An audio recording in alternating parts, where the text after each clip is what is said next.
Hey, what is going on, guys? I am Multi Fate, and these are re-uploads from my previous channel, so I hope you enjoy. And if you're new here, again, please enjoy the what if, and hopefully this doesn't get copyright struck.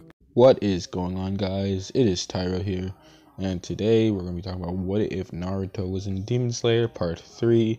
I hope you guys enjoy. You pick up with Naruto and Tanjiro fighting the Drum Demon. Naruto is having a rough time. He just got back from a fight, and his body's feeling kind of wonky. Although, at first, it seems like Tanjiro was getting a hang of himself, and this series, Kyogai is gonna be a bit more stronger. So Tanjiro's gonna have a lot more trouble. And at one point, Tanjiro tries using, the special move that he uses in the original that I forget. I think it was like Water Flow Turbulent. And, but this time, he kind of messes it up.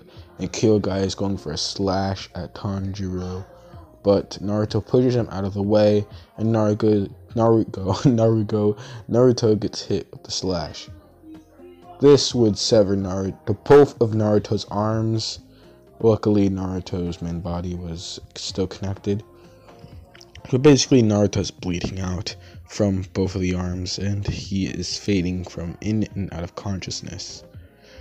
He closes his eyes, like a blink, and then he sees his mother behind Kyogai. She has a bit of a glow on her, and she tells Naruto to get back up and don't let any of your friends die, and that he can't see them yet. Naruto's mother would then walk up to him and tap him in the forehead. And after this, it would blink again, but this time his eyes glue red, and he began to develop an aura of a bubbly, blood red substance. His arms began to grow back as he grabbed his sword. He would then say, "Thank you, Mother, Blood Demon Art, Nine-Tailed Fox."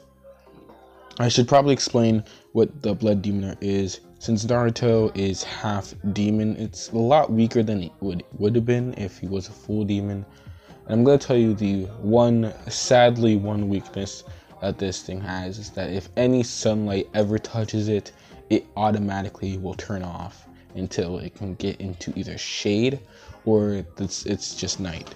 That's pretty much its only weakness. Also, it's an evolving Blood Demon Art, because right now he has 0 tails, but obviously he'll get a tail, then 2, and yeah. So basically, Naruto has a 0-tailed form right now, but he still calls it the 9-tailed fox.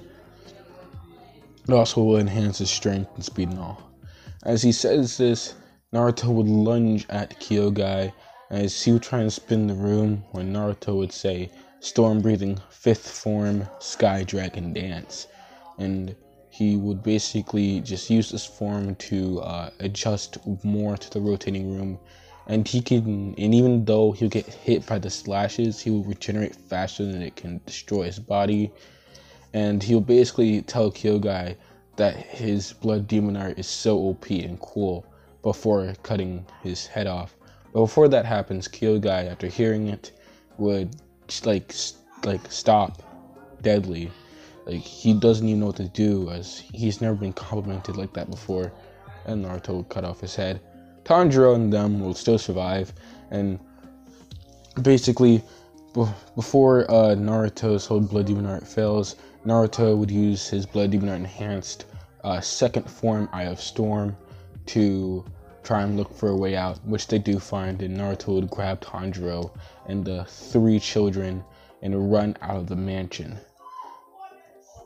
Now, Zenitsu would find his way out, as Zenitsu's getting pummeled by Inosuke for protecting the demon box, and Naruto was about to attack Inosuke, but all of his muscles would spaz as the Blood Demon Art has now worn off, and basically, because of how it enhanced his muscles weren't used to it, so now he's kind of stuck lying there for a little bit, and he's hurting Also, his arms hurt a lot since he had enhanced muscles, and obviously it took a while for them to regenerate.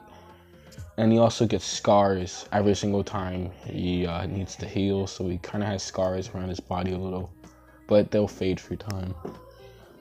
Basically, Naruto tries to protect, but Inosuke, sensing that Naruto is somewhat a demon, actually, instead of trying to hurt Nezuko, he would go after Tanjiro, and Tanjiro would just beat the ever-living shit out of Inosuke, in a reasonable amount, as Naruto would tell him to stay away from as Tanjiro would tell Inosuke to stop trying to hurt his family.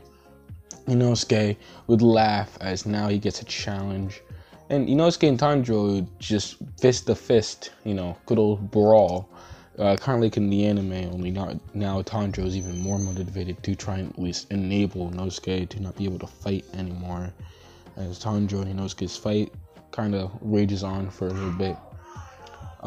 Basically, Tanjiro beats Inosuke and thanks Zenitsu for protecting Nezuko, as after a few hours, Naruto would be able to move and would bury the dead body, as in this, it's only one.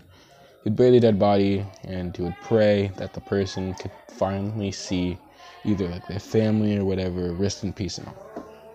Inosuke would get up, and he would still ask why he didn't take care of that demon, or demons, as Naruto would explain he's half demon. As Zenitsu would just spaz out and freak out, asking how that possibly could happen, as Naruto would explain to Zenitsu that his mom was a demon, but she didn't like eating humans, and her will of fire allowed her to keep that human side of her, and she only needed a drop of blood. Well, at least she limited herself to drop a drop of blood, and that's why his dad met her. As the bird would come out and basically say it's time for R&R, ascend down the mountain and find a house with a mysterious sign on it. Naruto would kind of explain how his dad and mom met, which basically the story is that his mom was getting attacked by a few demon slayers. Even though she didn't eat anyone, the demon slayer still wanted to kill her, and that's when his dad, before he became a Hashira, stops them, as he states that she never ate a person before. And basically he was the Namikaze. He was of the Namikaze clan, and they're very famous for being pretty much masters of the thunder style. So they were kind of scared off. As he would turn around to see the young Kushina, as he would note her blood red hair, as she states that she's an Uzumaki, which Minato pretty much just is fanboying, as in this universe the Uzumaki clan are famous for their wind style, but not only that, they were pretty much known to be very well at the strongest, being very well taught by the strongest demon slayer alive. Well, not alive anymore, but basically the person who created the sun breathing.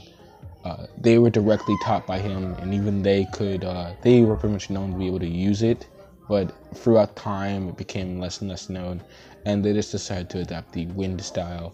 And even one of the Hashira were known to have all 5 styles at one point, but he didn't live on for a while. And he was also the second demon slayer that lived past 30 with a demon slayer mark. Basically, after that, they would see each other more and more. Minato would try and keep her out of the sunlight and away from demon slayers. And basically, from there, they'd get married and have Naruto. And Minato was actually friends with Rengoku and Tomioka, Gyu Tomioka, and all that. And basically, around that time is when they finally get to the Wisteria house where they can rest. The old lady would greet them, as she would note Naruto's sign on his back is an Uzumaki sign. As she would ask if he is an Uzumaki, as he states it is from his mother's side, and yeah, he is an Uzumaki. As she pretty much just gives him a hug, stating, demon or not, Uzumaki are always welcome here.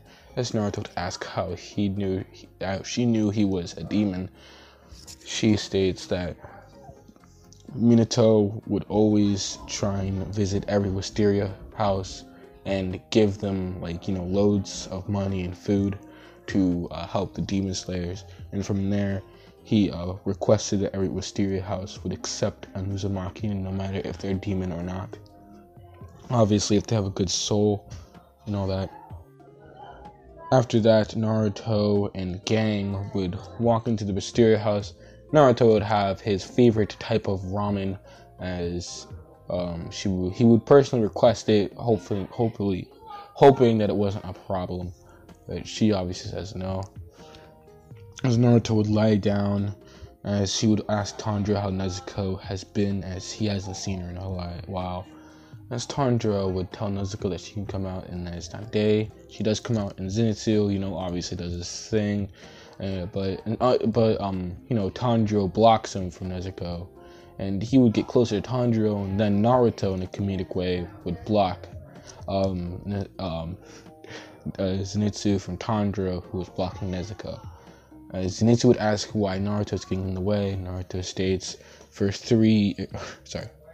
around 2 years, he would train with Tanjiro and get to know Nezuko. Well, obviously she was asleep, but he didn't know how nice she was, and that he accepts Tanjiro and Nezuko as their siblings. And he would state that he would always try and protect them no matter what. And basically that whole comedic chase thing happens, and around the time of night, because of the whole mansion was surrounded by Wisteria, demons wouldn't get near there.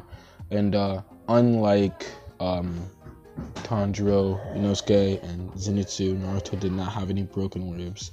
So for around a good chunk of the night, Naruto would practice his storm style, but he would also try and practice the flame style, well, at least the tiny bit of flame style Kyojuro Rengoku taught him as, a 13-year-old.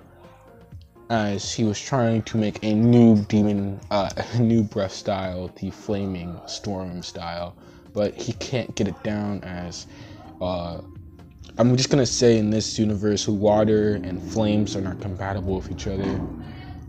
Just for simple stuff. So it's extremely hard for Naruto, but he is practicing the flame style. And just so you guys know, Naruto only knows the first form, which I'm pretty sure is called Unknown Fire. So yeah, Naruto is trying to just perfect that, so he can finally incorporate that into his demon slaying, his new demon slaying style. As the old lady would see Naruto practice, Naruto would ask how long she has been standing there, and she states long enough to know that you're just doing what Uzumaki are good at. As Naruto would ask what she means, she kind of explains the whole history of Uzumaki and how they're also known to be able to make their own styles easier than most demon slayers, because they're just indecisive of what style they want to master. So they just thought they should incorporate as much as they can. And the most famous Uzumaki was actually able to incorporate all 5 styles into the wood style of demon slaying. Although he wasn't an Uzumaki yet, Uzumaki by marriage, as he was technically a Senju, but they died off very quickly because most of them were in the heat of battle of demon slayers. As Naruto would remark, wood style, that's something he's never heard of. And she would state wood style incorporated every single demon slaying breath at the time, which was water, flames, thunder, rock, and lightning, and created wood style with it using every single form, mixing them and also stuff like that. Every single form that was compatible, at least. Naruto would remark, wood style sounds kind of lame, or at least lamer than his going to be new Inferno storm style. As she would then tell Naruto that it's probably going to be easy for him, considering the fact that he has the will of fire in him. So Naruto would ask what that actually means, as he heard his dad say it a while. She would just stand up and walk away, as she would then turn around In a kind of a dramatic sense, and tell Naruto, the will of fire is something that only you can know. It's different throughout everybody, but it has one common thing. It has to do with your passion. And she would walk away, kind of in the darkness, as Naruto would comment how dramatic that was. And he would continue training as his body would ache and just decide to go back and rest. The next day, their next mission will take them to Mount Nyaboku. If I got that name right, I have it like written down that way. But their next mission should take them to Mount Nyaboku, as Naruto would thank the old lady for all of their support. And she would spark rocks. Inosuke would ask what that means, as Naruto would tell Inosuke it's a sign of good luck. As he would ask what good luck means, Tanjiro would basically say she hopes they get out of battle well. As Inosuke, like always, would take that as an insult, him thinking that she thinks that he is too weak. Naruto would just drag Inosuke, telling him that they have to start moving now if they want to get to Mount Nyaboku anytime soon. And that is where we're going to leave off part 3. I know this is more of a filler part, but I really do hope you guys enjoy. As part 4, I want it to be so grand and stuff. And, I want part 4 to be very impressive. I hope you guys enjoy. Like I said, I hope you guys enjoy. Leave a like, subscribe if you want to, I don't care. Yeah, see ya.